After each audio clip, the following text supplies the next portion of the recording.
ही देखता कि उसके दोस्त हैं, वो मल्टीप्लाई करते चले गए, वो मल्टीप्लाई करते चले गए। कैसे करें? क्योंकि वो जो लोग असमय मौत मर जाते हैं, जिनका रेप हो जाता है, जो एक्सीडेंट में मारे जाते हैं,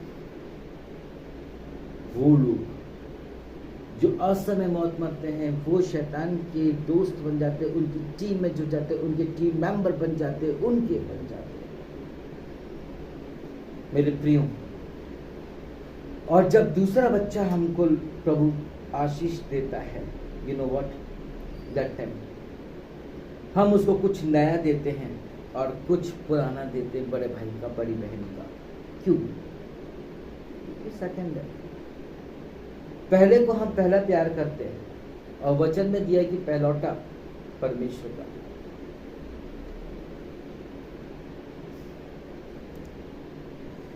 पहला परमेश्वर का है।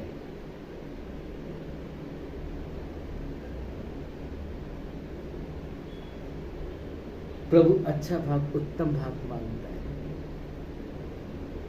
मसीह में मेरे भाई, मेरी बहनों, जब वो इस पृथ्वी पर गिराया गया तो वो हित महासागर में गिरा, उसकी सबसे गहराई में नीचे जा गिरा। वहां उसने अपना साम्राज्य तैयार किया, जिस प्रकार रावण ने लंका में के अंदर किया। कुछ समय पहले साइंटिस्ट को एक हिंद महासागर के बिल्कुल गहराई में बीचों बीच में एक ऐसा प्लेस मिला जिसकी वो खोज में अभी लगे हुए हैं। उनका ये कहना है कि वहां पर एक दुनिया बसी हुई है। Yes, it's true. और वो दुनिया यू नो किसकी है? वो दुनिया है शैतान की, जहां से वो उसका हेडक्वार्टर बन चुका है। और सेकंड हैगा 0 डिग्री, जहां पर एक हेलीकॉप्टर थोड़ा सा ऊपर 0 डिग्री टच करे या प्लेन करे तो हमारे पास एकदम नोज में ऑक्सीजन बैग आ जाता है। हालेलुया। उनको इतने सालों के बाद, इतने हजारों अरबों सालों के बाद उनको वो साम्राज्य रिसर्च करने को मिला। अब वो रिसर्च कर रहे हैं। जब मैंने ये चीज को पढ़ा न्यूज़पेपर में, मैं प्रभु से बस इतना ही पूछा कि प्रभु व्हाट इज दिस ऑल? उन्होंने बोला कि कुछ नहीं है यार, इट इज नन। और यार इसलिए क्योंकि प्रभु ने मत्ती रचित सुसमाचार में लेटर्स में कहा है, आज से तुम मेरे मित्र, इसलिए उसने कहा कि अरे यार वो क्या है, जब पिता ने लूसीफर को उसके दोस्तों के साथ, उसके दूतों के साथ जब स्वर्ग से इस पृथ्वी में गिराया, तो वो वहीं गिरा, क्योंकि उससे पहले तो भैया प्रभु की आत्मा मंडलाती भी नहीं थी और ना ही तो सृष्टि का निर्माण हुआ था। टू बी वेरी क्लियर, मैं उस सब्जेक्ट के पीछे ज्यादा नहीं पड़ा, क्योंकि जब प्रभु ने बताया कि भैया वो तो वहीं गिरा था और ऐसा तो बाइबल में भी दिया हुआ है, तो इट इज क्वाइट करेक्ट। भाई तो अब रिसर्च किस बात का? या तो बाइबल ने पुष्टि कर दी कि भैया उसने गिराया, उसके दूतों के साथ गिराया। क्यों गिराया? क्योंकि इसका रीजन हम सब मसीह लोग जानते, क्योंकि उसका ना ईगो घमंड आ गया था और वो इतना सक्षम था कि एक और स्वर्ग बना सकता था। यस,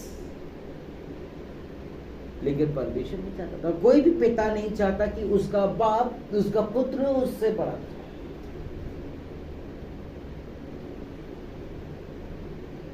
कोई भी नहीं चाहता, नोबडी।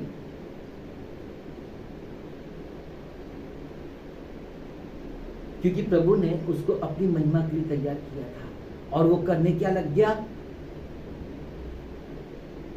उसका गलत फायदा उठाने लगे।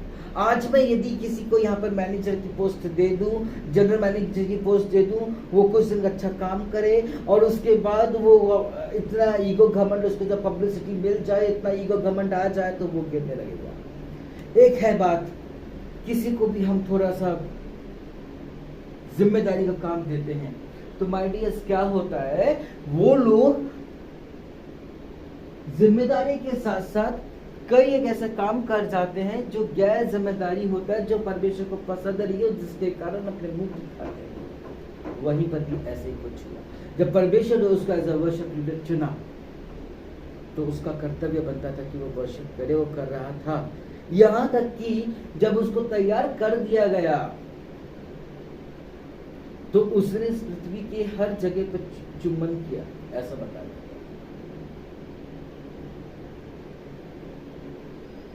ऐसे करके प्रभु की महिमा की। प्रभु का धन्यवाद हो। यही चीज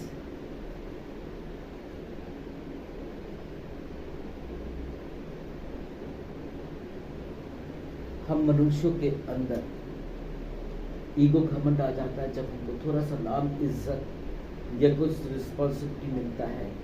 वो ईगो घमंड कहीं से नहीं आता, वो आता है सिर्फ शैतान की ओर से आता है, जो हमारे विनाश का कारण होता है।